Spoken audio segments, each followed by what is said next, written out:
Ya, vamos empezando entonces. Ya, tenemos que hacer la clase ahora de hiperplasia endometrial y cáncer endométrico. Hiperplasia endometrial tenemos el- la entidad, la patología en la cual es considerada una lesión precursora para cáncer endométrico. Vamos viendo a ver cómo va. Primero ubicándonos. Acuérdense, siempre cuando ustedes estudien algo, céntrense y recuerden su anatomía. Entonces, cáncer de endometrio, ¿el endometrio qué es? Es el tejido de revestimiento interno del útero. ¿De acuerdo? Acá tenemos el gráfico y podemos evaluar la parte interna del cuerpo del útero. Por lo tanto, es un órgano interno. ¿Cierto? Muy bien. Con respecto a la patología y a las posibilidades que hay a ver un minuto, de cáncer de cuello del útero, pero que quieren entrar tus compañeros. Un minuto, por favor. Ya entraron todos, porque de lo contrario ya porque ya la asistencia no la podemos estar.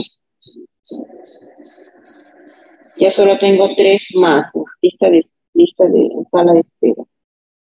Ya si llega alguien más tarde, ya se cerró la asistencia. ¿Quién lleva la asistencia, Gabriela? A ver, ¿cuántos somos? Doctora, la delegada de la promoción, los delegados de la promoción son los que llevan la asistencia de las teorías. Listo. Y toda la coordinación. Sí, doctora. Quiere decir que cerca de 20 no han entrado, ojo.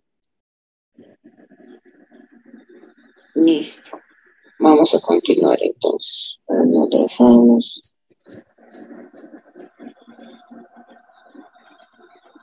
Muy bien. Entonces teníamos la anatomía.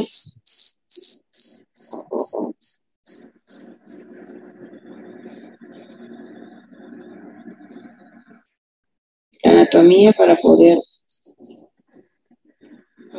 empezar.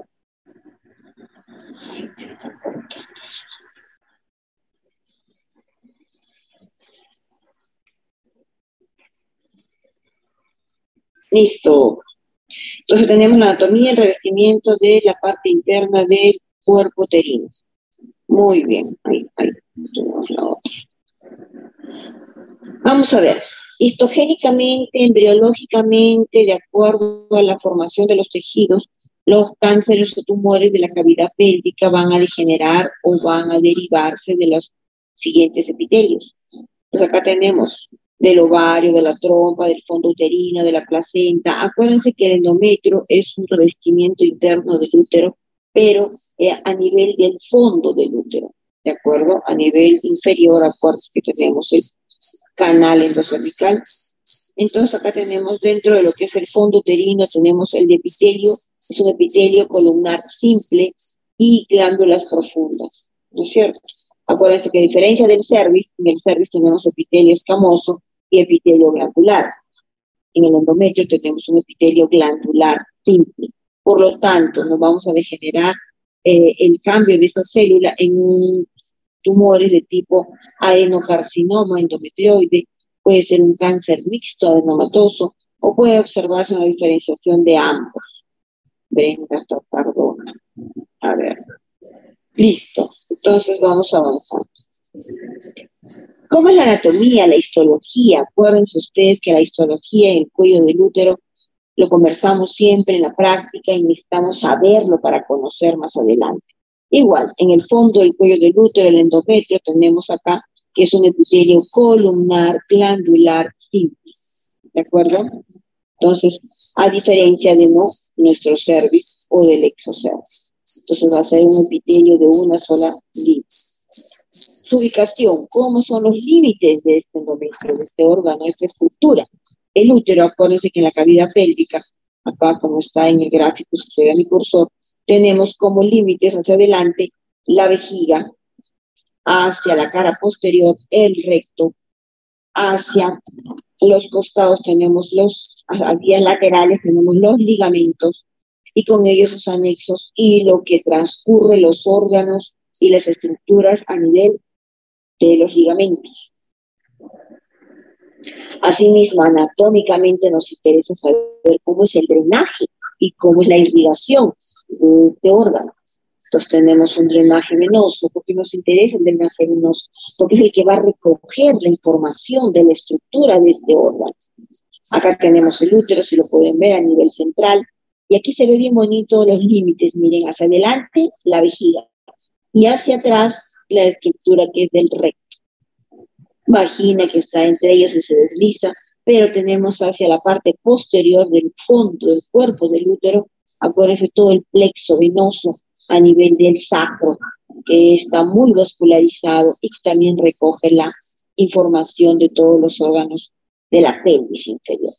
Entonces, eso es importante, ¿por qué? Porque la vía de drenaje va a ser la que va a llevar la información en estos casos a las otras estructuras que tenemos anatómicas. Apaguen, por favor, hay alguien que está con el audio prendido. Muy bien, vamos a ver.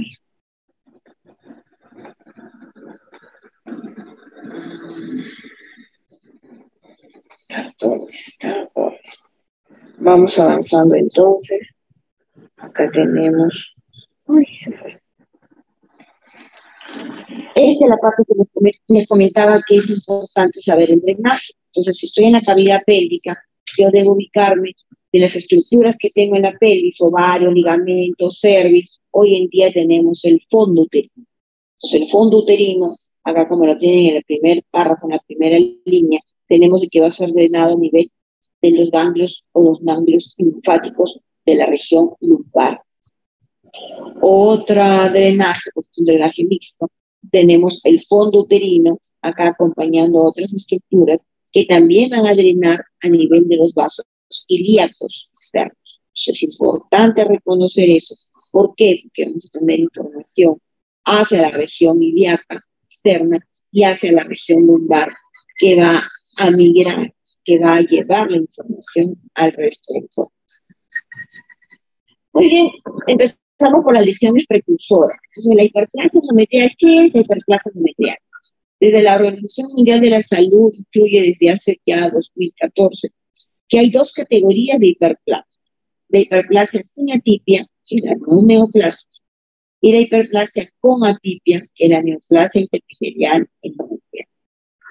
La hiperplasia con atipia consiste o es la entidad en la cual van a poder apreciarse cambios celulares y genéticos asociados con el cáncer invasor endometrial. La presencia de atipia nuclear es el indicador más importante de riesgo para que una mujer desarrolle cáncer endometrial con el antecedente de haber precedido una hiperplasia endometrial en 17 a 48%. Es decir, nuestros cánceres en un 50, casi 50%, están relacionados con una lesión precursora. Eso significa que así como en el cuello del útero tenemos la opción de poder detectar temprano un cáncer endometrial.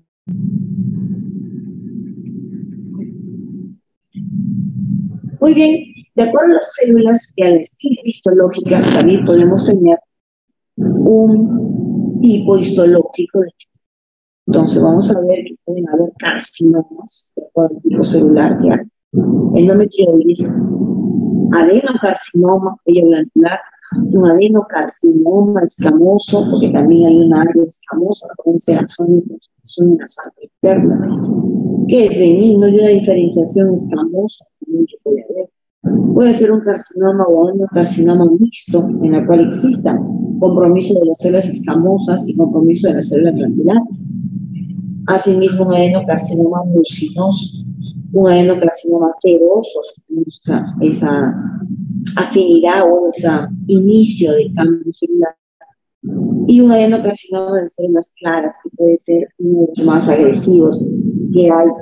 ¿Por qué? Porque el epitelio y la derivación embriológica tiene mucha relación con el tejido ovárico, por lo tanto se va a comportar casi como un cáncer de ovario y el pronóstico también va a ser muy parecido a esto. ¿Qué factores de riesgo tenemos para cáncer endometrial? Y acá es lo importante. Acuérdense que prevención primaria Prevención secundaria. Prevención primaria es enfocarnos en la causa, en el factor causal de esta entidad. No conocemos el factor causal, no sabemos cuál es el agente biológico, quién determina que en algún momento la célula mute, cambie y se empieza a multiplicar desordenadamente. Entonces tenemos que identificar la población de riesgo. Entonces, esa población de riesgo es la que tiene factores de riesgo. Y de acuerdo a los estudios que se han hecho, ya se han concluido, de que hay diferentes factores de riesgo que nos pueden llevar a una población a desarrollar cáncer. Y uno de ellos son los niveles elevados de estrógenos. Entonces, ¿qué población tiene niveles elevados de estrógenos? Podría tener este desorden, esta hiperestimulación estrógena. Los pacientes con obesidad, acuérdense. La paciente obesa es la paciente que tiene un porcentaje mayor de grasa, un porcentaje mayor de compromiso y que puede, a su vez, llevarnos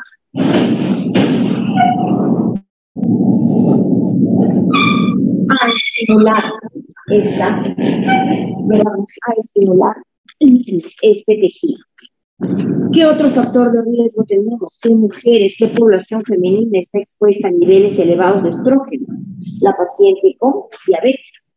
La paciente con diabetes mellitus es una paciente que puede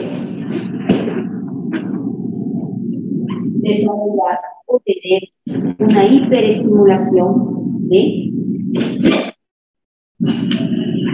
estrógeno. Entonces, en nuestros antecedentes, la población que tenga obesidad, la población que veamos que hay un índice de masa corporal mayor, la paciente que tenga antecedente de diabetes. Muchos pacientes dicen, no tengo diabetes, soy prediabética, pero ustedes tienen la opción y para eso es la ectoscopía, para que puedan identificar. Otro factor de riesgo es la dieta rica en grasas.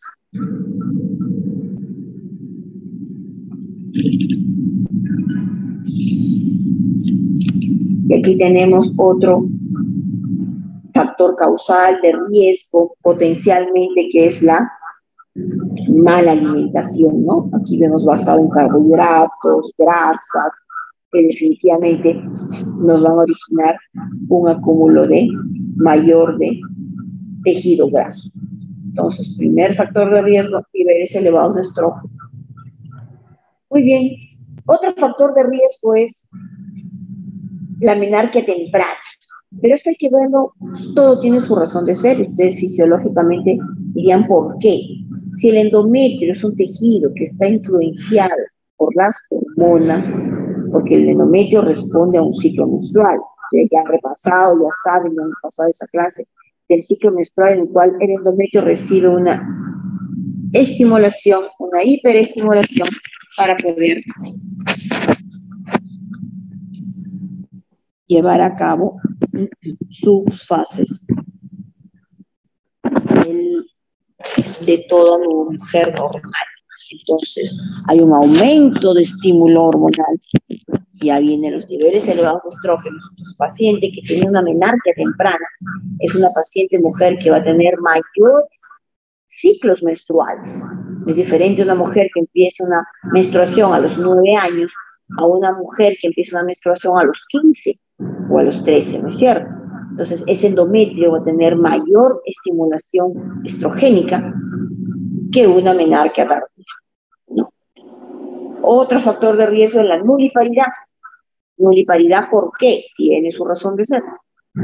El embarazo la mujer, el endometrio entra en una fase de reposo. Acuérdense, son 9 meses y no son más, que el endometrio no se ve estimulado, no hay ciclo menstrual, está alterado porque juega un papel el embarazo. Entonces, en las mujeres nulíparas que nunca llegan a embarazarse, no entran ni se benefician con ese descanso, entre comillas, hormonal para el endometrio. Todos los meses de su vida fértil están siendo estimuladas por las hormonas.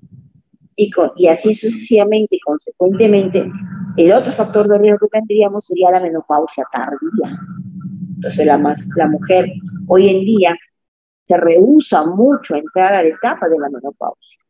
Hoy en día las mujeres van a la consulta para que les demos hormonas porque ya están entrando en menopausia. Eso es alterar, ¿de acuerdo?, su ciclo hormonal, menstrual de cada mujer. La fisiología determina así, ¿no? De acuerdo al tiempo y al ciclo y el estado hormonal, la mujer debe de entrar en una fase de menopausia. Entonces, en esta paciente que tiene una menopausia tardía, que todavía llega a los 55, 60 años, todavía sigue menstruando, es un endometrio que ha seguido recibiendo estímulo hormonal. Hasta ahí estamos de acuerdo, chicos. ¿Entendió? Repetimos. Regresamos.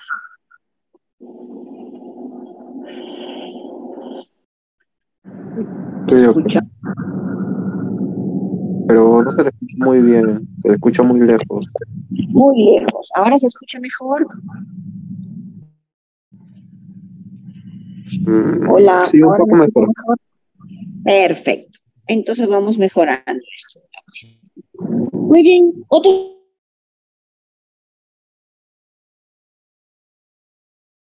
factor de riesgo es el factor hereditario. Y ahí comentaba síndrome de Lynch, que ustedes también deben haberlo comentado, en alguna parte en la cual hay síndrome de Lynch 1, tipo 1, y síndrome de Lynch tipo 2, en los cuales están relacionados el cáncer de colorectal hereditario en el tipo 1, y en el tipo 2 tenemos el cáncer endometrio relacionado con cáncer de ovario, con cáncer de estómago y con cáncer de tracto urinario. Entonces son neoplasias que se relacionan genéticamente del punto de vista hereditario. He aquí nuestra importancia en poder rescatar la información a nuestros pacientes. Si hay antecedentes, si hay familiares que han tenido cáncer de estómago, cáncer de vejiga, cáncer de riñón, cáncer de ovario, endometrio, ¿por qué? Porque podemos estar frente a un síndrome de Lynch.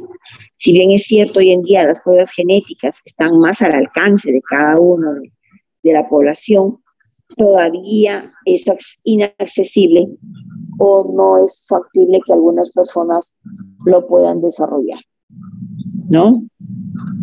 Muy bien. Entonces, clínicamente ustedes tienen que tener el conocimiento y graben bien esa flecha que hay ahí. Hay una teoría clásica para factor de riesgo de cáncer endometrio. Y esta es paciente obesa, hipertensa y diagnóstico a cáncer endometrio. ¿De acuerdo? Entonces, ustedes siempre tienen que ver paciente subida de peso, paciente diabética, solo le está faltando la presión para hacer un cáncer endometrio. O viceversa, falta algo más. O está camino a desarrollar. Entonces, ustedes, ahí donde empieza la prevención. Señora, usted está muy subida de peso. Señora, usted es hipertensa. Ahí debe corregir eso, ¿de acuerdo?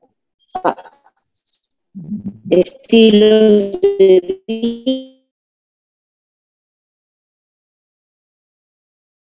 vida. Acuérdense que la diabetes mellitus es estilo de vida de la mujer.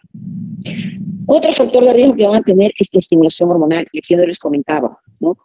Cada vez muchas mujeres empiezan a tomar la finalidad de evitar entrar a la fase. Entonces trae consigo ciertas alteraciones que estimulan a ese endometrio que ya debería entrar en fase de reposo. Otro factor de riesgo, y cada vez hay más, son las pacientes que tienen cáncer de mama o han tenido cáncer de mama y toman tamoxifeno como un adyuvante para su terapia y evitar que estas pacientes hagan recurrencia. ¿Por qué? Porque igual el tamoxifeno se le da a la paciente que tiene un cáncer de mama hormonodependiente. ¿Qué quiere decir? Que tiene receptores hormonales ginecológicos femeninos que son estimulados o que son un buen acoplamiento con el receptor para poder desarrollar ese tipo de cáncer. Entonces, como necesitamos llegar a ese receptor, el tamoxifeno tiene una composición muy similar a los estrógenos de la mujer, justo para que las células de cáncer de mama o de la glándula mamaria lo puedan recepcionar, incluir en su núcleo y poder contrarrestar las recurrencias de cáncer a futuro. ¿Cómo se disemina el cáncer endometrio? El cáncer endometrio se disemina, miren, ustedes tienen ahí la flechita bien bonita, desde la cavidad interna del útero puede diseminarse. El primer camino es a través de continuidad, y aquí tenemos el endometrio. El endometrio está tapizando, acuérdense, la superficie interna del útero, y la superficie, la cavidad, la pared del tejido uterino está conformado por el endometrio. A nivel inferior puede drenarse hacia el cervix. También hay células escamosas, como comentamos ahí. Puede extenderse hasta la vagina. Puede infiltrar o comprometer el recto. También hay que tenerlo en cuenta. ¿De acuerdo?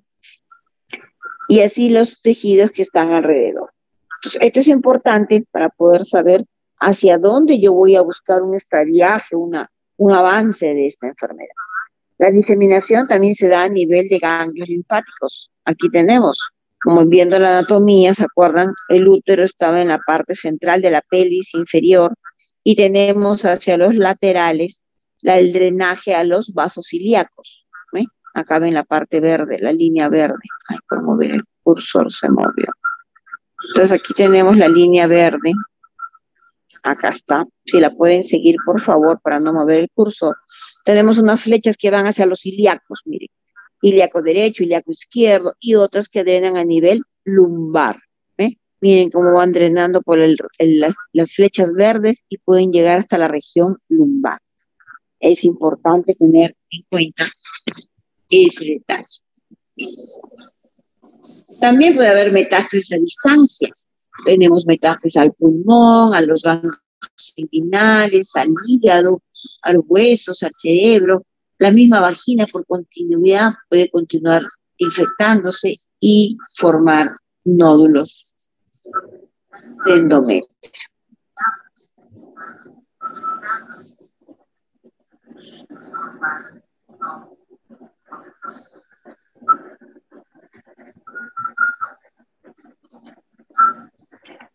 Muy bien, con respecto al grado de diferenciación, una vez que tomamos la biopsia, porque acuérdense, quien hace el diagnóstico es la biopsia. Hay diferentes grados de diferenciación para evaluar dentro del punto de vista histológico. Entonces aquí tenemos que puede ser una lesión bien diferenciada, considerada G1, cuando el 95% de la forma todavía respeta la forma glandular.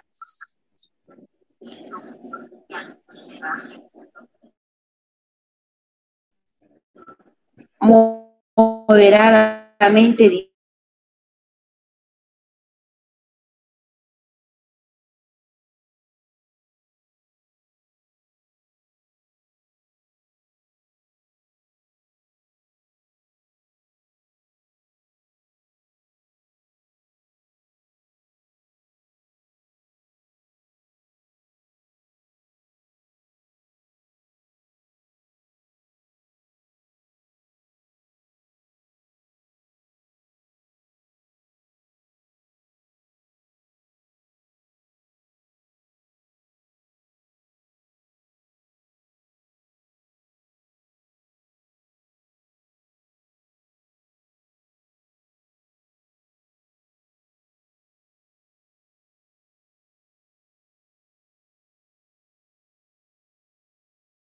Doctora, no se le escucha.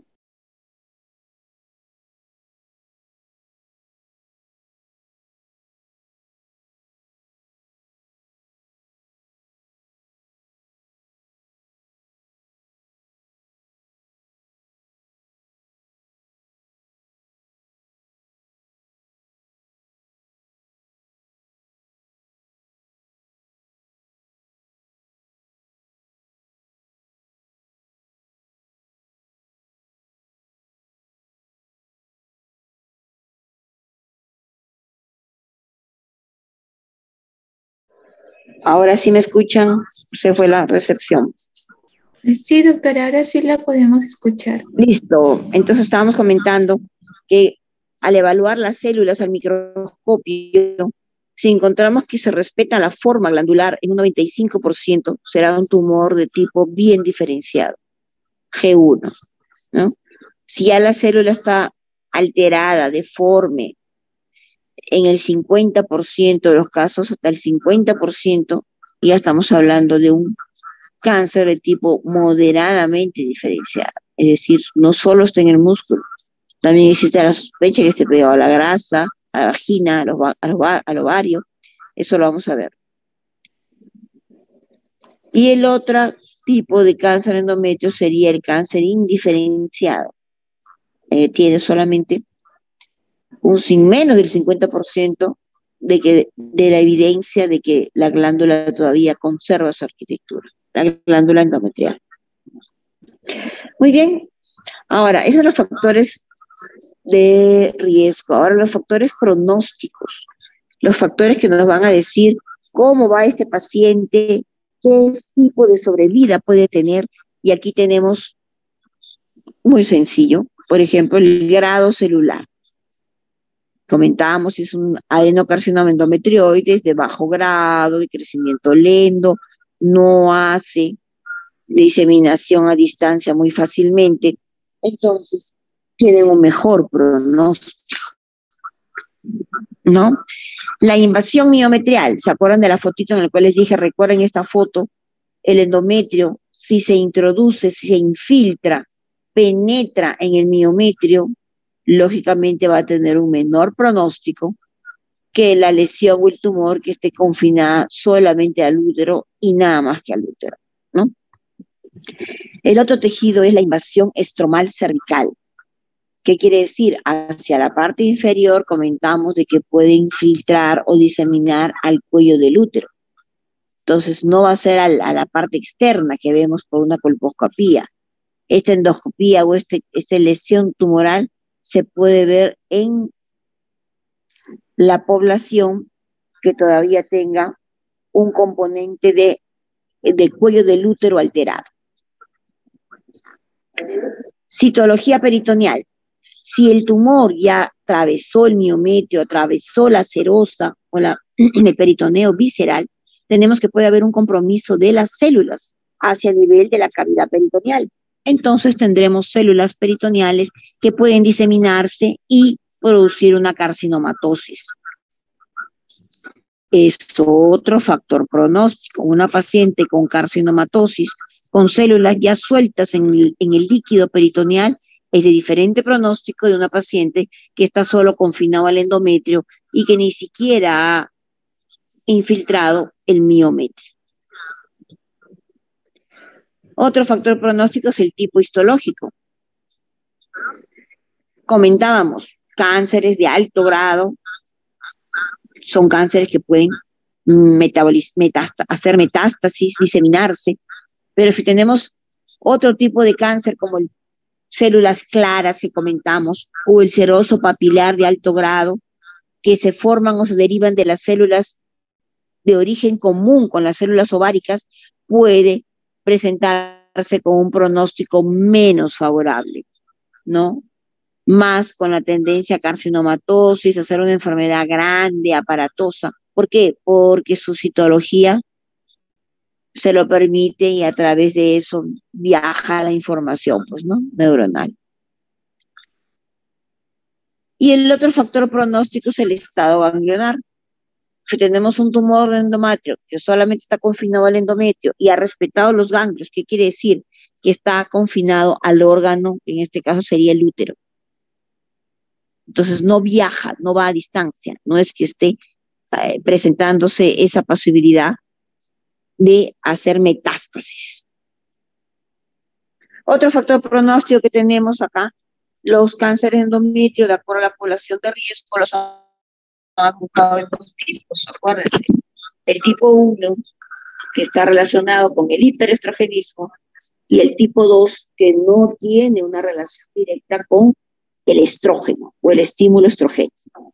Entonces acá tenemos, miren, pueden ver en la columna amarilla, tenemos el tipo 1, la paciente netamente dependiente de su relación con las hormonas. Entonces tenemos estados de hiperestrogenismo. Y aquí está la obesidad, las dislipidemias, exceso de colesterol, la mala alimentación, el sobrepeso. Esos van a significar el 65% de cáncer endometrio que se desarrolla.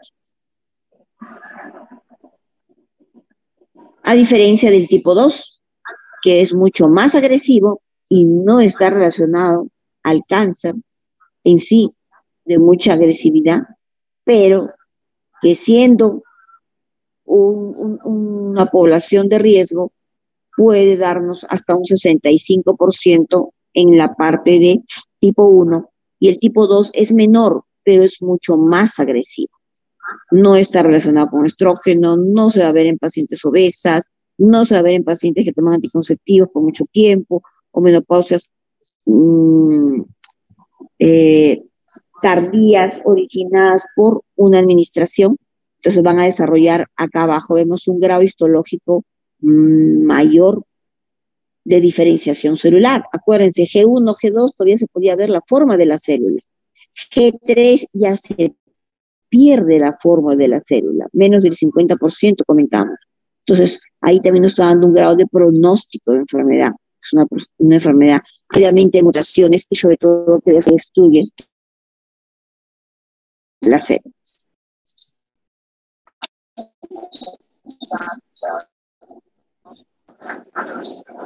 Muy bien, entonces, tipo 1 relacionado con el estrógeno, la obesidad, va a ser metástasis a los ganglios difícil. En cambio, el tipo 2, que no tiene relación con las hormonas, que es mucho más agresivo, sí va a tener más índices de frecuencia de metástasis. El estrogénico o el tipo 1 está relacionado a la hiperplasia, que venía a ser nuestro tema. Hiperplasia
hormonal podemos actuar.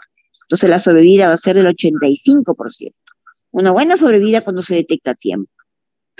En cambio, el tipo 2, que es más agresivo, no está relacionado a los estrógenos, no se va a ver alguna clínica mayor, ahí sí la sobrevida va a ser de 58%.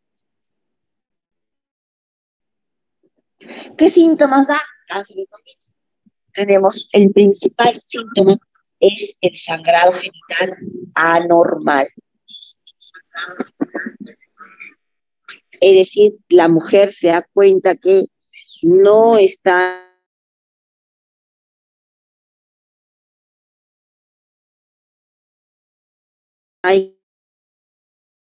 encajando en su ciclo menstrual de toda su vida. Otro síntoma es el dolor, dolores del ciclo menstrual. Acuérdense que estamos hablando de una fase hormonal y que el ciclo menstrual depende netamente de las hormonas femeninas.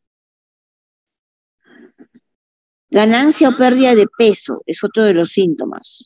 Usualmente lo vemos porque hay una hiperestimulación, una ansiedad, un aumento del metabolismo en estos pacientes que desencadenan o pueden desencadenar en cáncer endometrio. En estadios avanzados, ya se va a ver dolor, distensión abdominal, no va a poder hacer deposiciones. Eso ya es algo que está entrando en el detalle de los casos con estadios avanzados, ¿no? Pérdida del apetito, porque ya lógicamente el abdomen va aumentando, va creciendo, tienen menos ganas de comer, pero hay que siempre apoyarlos ahí. Y el otro síntoma es el estreñimiento o constipación. ¿Qué significa? Estas pacientes muchas veces tienen una masa tan grande que puede obstruir, comprimir el recto y evita que esta paciente haga sus deposiciones de manera normal. ¿Cuál es el diagnóstico? ¿Cómo llegamos al diagnóstico de cáncer endometrio?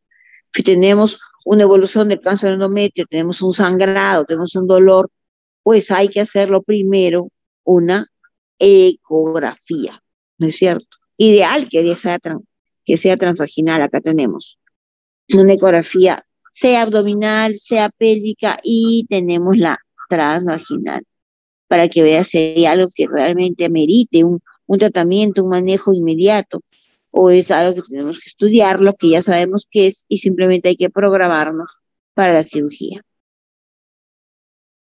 Muy bien.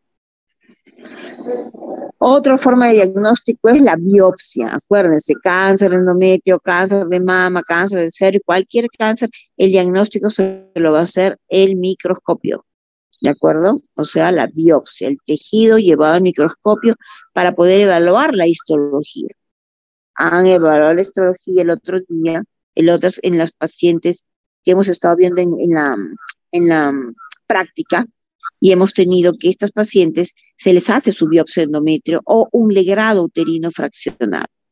En casos en que la mujercita ya tiene el cuello del útero sinequiado, no hay orificio cervical permeable, podemos llegar hasta la histerectomía, lógicamente con previa coordinación del patólogo para que haya un estudio por congelación. Acuérdense que paciente operada o manejada por cáncer, en la primera cirugía se decide mucho el grado de sobrevida en su futuro. Entonces tenemos el examen médico. No desperdicies la oportunidad de poder examinar a los pacientes, el examen abdominal, el examen bimanual. Hay que ponerse guantecitos y hacer el tacto, ¿no es cierto? Bimanual para poder identificar tamaño del útero, forma, a lo mejor es muy grande, tiene un hematometra, a lo mejor está distendido. No perdamos la oportunidad de examinar al paciente. Otro estudio que tenemos a favor es la ecografía. Comentamos de la ecografía transvaginal. Tenemos la ventaja que el traductor puede atravesar a lo largo de la vagina y poder llegar al cervix y poder darnos la información necesaria que tenemos sobre todas las características que necesitamos que ya están establecidas en este órgano endometrial. Tomografía y resonancia también podemos hacerlo para descartar compromiso ganglionar, evaluar cómo están esos ganglios. Acuérdense, ganglios de las cadenas ilíacas, ganglios de la región lumbar, que son los que usualmente reciben el drenaje y la información de este órgano o estructura interna del útero. El cáncer endometrio se va a regir el manejo, pronóstico y todo basado en un estadiaje. Ustedes han escuchado esa palabra. El estadiaje temprano, la detección temprana, detección en estadio temprano. ¿Por qué? Porque todo ha sido ya clasificado y dádole un grado de severidad. Entonces, cáncer endometrio tipo 1, 1. Los pacientes pueden decir primer grado. Nosotros tenemos que decir cáncer endometrio estadio clínico 1. Hay un 1A y un 1B. 1A es cuando está confinado el tumor solo al endometrio y no penetra más del 50%. O sea, el endometrio y puede invadir el miometrio en menos del 50%. Ya será 1B cuando atraviesa la mitad del 50% del endometrio, más de la mitad. Ahí ven ustedes la figura esquemáticamente para que puedan tomar en cuenta el estadio del endometrio. El estadio clínico 2 es cuando, independientemente del endometrio o que infiltre el miometrio, se desciende el compromiso de invasión, miren ustedes la foto, y compromete el estroma del cervix. No el cuello, no la mucosa, no el epitelio, sino el estroma cervical. Entonces ahí tenemos un estadio clínico 2.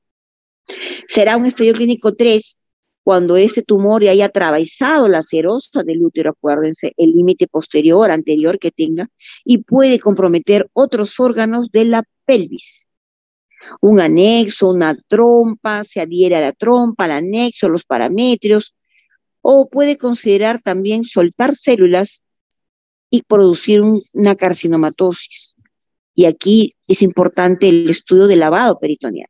Por eso es cuando nosotros entramos a operar un endometrio, hay que considerar siempre si hay un lavado de la cavidad endometrial para ver si ya habían células sueltas en ese momento, porque nos van a dar una información para el estadio.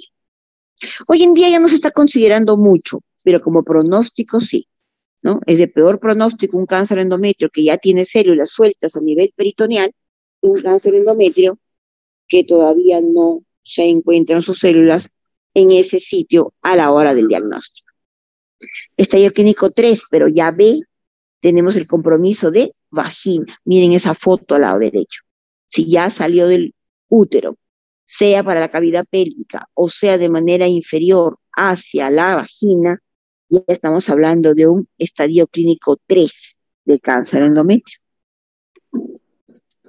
El estadio clínico 3C es cuando, independientemente si compromete la cavidad pélvica, compromete vagina, también puede haber un compromiso de los ganglios. Ahí comentamos, miren qué bonito se ve. A nivel de los ilíacos, compromiso de los ganglios ilíacos o compromiso de los ganglios lumbares. Eso nos va a dar información si la enfermedad está fuera del órgano, fuera del útero, porque si está positivo en los ganglios, encontramos el análisis de los ganglios y vemos que están comprometidos por células, entonces esta paciente tiene un estadio clínico mayor, ¿no? Un 13, y la enfermedad no es local, es una enfermedad sistémica, porque ya salió del órgano, acuérdense, y está haciendo su trayecto a nivel de las fases de diseminación para ir a órganos a distancia. Estadio clínico 4, es lo que comentábamos, llega a otros órganos a distancia y realiza los implantes, ¿no? Acuérdense que por el sistema drenoso de las venas, el drenaje venoso que vimos temprano, se vale de ellos para poder viajar a través de las venas ilíacas, la vena cava y llegar al pulmón. Acuérdense, puede haber una siembra pulmonar, se llama metástasis. O puede hacer metástasis en otros órganos, como pueden ver ustedes ahí en la foto de la mano derecha. Metástasis al hígado, metástasis al parénquima, de acuerdo, del hígado, e incluso a la superficie del diafragma. Acá tenemos ahí en la fila de la mano derecha, que también podemos tener masas o infiltrados a nivel de cúpula diafragmática. Muy bien. ¿Cuál sería el tratamiento para esto? El tratamiento oportuno, ¿cierto? Si tenemos una biopsia que nos va a determinar un cáncer endometrio, entonces en primer lugar sería el estadiaje. Acuérdense que en base, de acuerdo al estadio de esta enfermedad, uno puede ofrecer el tratamiento quirúrgico o complementario. Entonces, primero el estadiaje, para saber en qué grado está el tumor.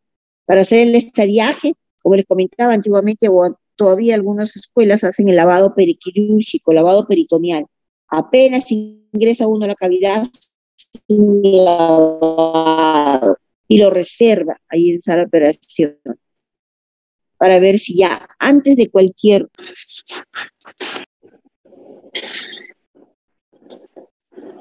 ¿Sí me escuchan?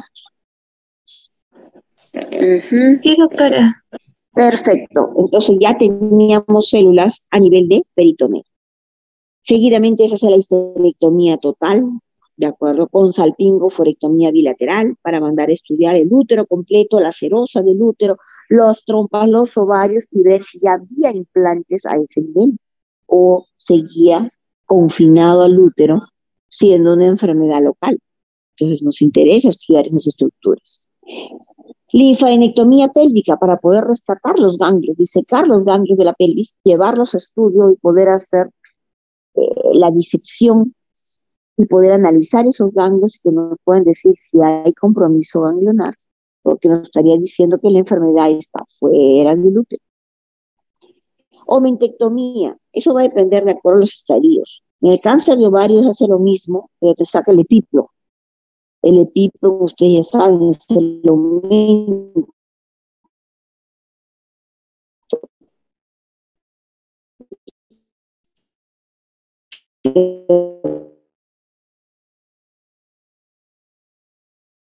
recibe el sistema de drenaje y que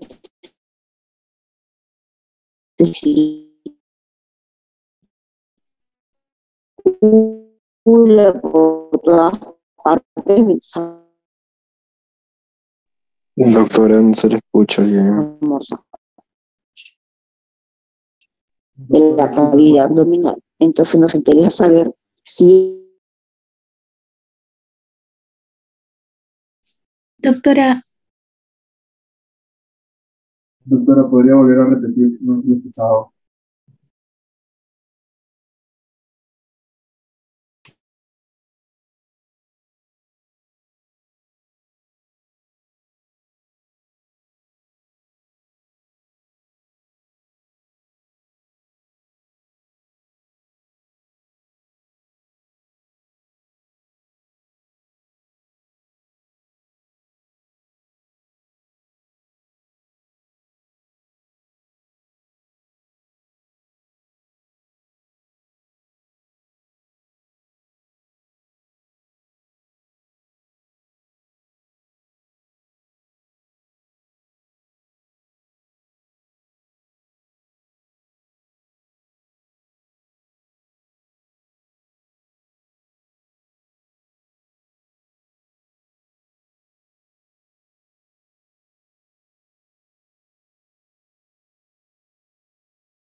Hola, ahora sí me escuchan, creo que se fue la... Sí, doctora, ahora sí. Ahora sí. Sí, acá la...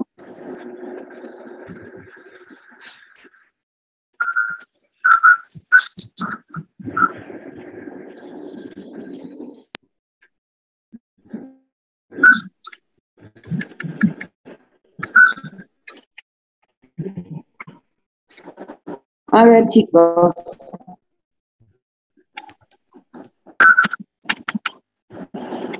Ahora sí me escuchan, ¿verdad? Vamos a ver, ahí está la metástasis, tratamiento, linfadenectomía pélvica, linfadenectomía óptica, y va a depender de las diferentes clasificaciones para ver, hola, para ver si es que, si se escucha ahí.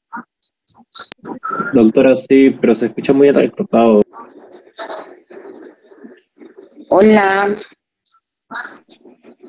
Sí, doctora, se escucha recortado.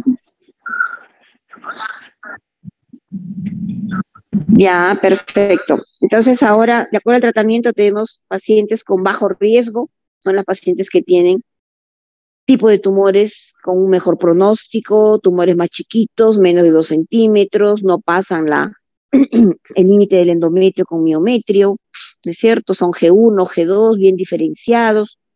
Y los de alto riesgo, los que son pues G3, acuérdense, ya indiferenciados, muy difícilmente se puede ver la forma de la célula, no están relacionados con cáncer ni con antecedentes familiares como el síndrome de Lynch y no están relacionados con el estímulo hormonal. Pero dependiendo de eso se le da el tratamiento. ¿Cuál es el tratamiento? En primer lugar tenemos la cirugía. Hay que hacer una citorreducción, ¿de acuerdo? O un estadiaje, si lo permiten, en estadio temprano. También la paciente puede recibir radioterapia, puede recibir quimioterapia, dependiendo de el compromiso que tenga. La radioterapia, acuérdense ustedes que tiene efectos secundarios, ¿no? Ahí es prácticamente una ablación, entonces podemos tener a los otros órganos ciertas repercusiones como vaginitis, dermatitis, una menopausia cuando es una mujer joven con cáncer de endometrio y al irradiar la pelvis también irradiamos los ovarios, las gónadas y ella pierde la posibilidad de fertilidad, ¿de acuerdo? O adelantar su menopausia. Diarreas también tenemos, proctitis, que son efectos colaterales de la radioterapia. Acuérdense que en la quimioterapia igual tenemos efectos colaterales, náuseas, vómitos, fatiga, plaquetopenia, desnutrición, son cosas que también tenemos que considerar. Y la sobrevida va a depender definitivamente del estadio, por eso es importante la detección temprana, ¿no? Acá tenemos, miren, un estadio clínico 0 o in situ, un 90% de sobrevida a las pacientes a 5 años. Un estadio clínico 1A, aquí es 84%, un error, 84% a estadio clínico 1A cuando está confinado solo al útero y nada más. 1B, cuando ya pasó más del 50%, miren cómo baja la sobrevida a 75%. Y así sucesivamente hasta un estadio clínico 4 en el cual la sobrevida ya es muy pobre, 16%, 15%. Entonces tenemos que aprovechar la oportunidad de detectarlo a tiempo. Por eso es nuestra misión en la prevención, la detección temprana, identificar qué paciente tiene riesgos para esta enfermedad, sugerir el chequeo periódico anual, hacer un diagnóstico oportuno a tiempo y sobre todo darle el tratamiento adecuado cuando tenemos el diagnóstico a tiempo. Listo, chicos. Entonces, gracias, a pesar de la tecnología y de los errores informáticos hemos podido hacer la clase. Vamos a ver dónde estamos. ¿Lograron entrar todos? Creo que sí. Uy, ya se fueron también todos, estamos con 75. Empezamos con más, ¿no? Ya me imagino que la delegada habrá tomado en cuenta eso. Yo también, para poder hacer de conocimiento para todos. Muy bien. Listo, chicas. Doctora, ¿me escucha? Dígame. Doctora, buenas, ¿qué tal? Sí, ¿Le escucho. puede mandar sus diapositivas a su delegado a cargo, por favor? Vamos a ver, porque supone que han estado en clase. Listo. Estamos terminando entonces. Sí, Gabrielita, doctora, avísale a tu compañera. lo que pasa es que la clase no quedó grabada tampoco. ¿Quién habla? Por eso, delegado, doctora, Aarón Arias. Ya. Ya, perfecto. Tú eres el delegado general. Sí, general, pero mi compañera sí es delegada del curso. Sí, muy bien. Vamos a conversar con ella entonces. Ya. Listo, chicos, terminamos entonces. Cuídense. Ya nos estamos comunicando y lean bastante para su examen.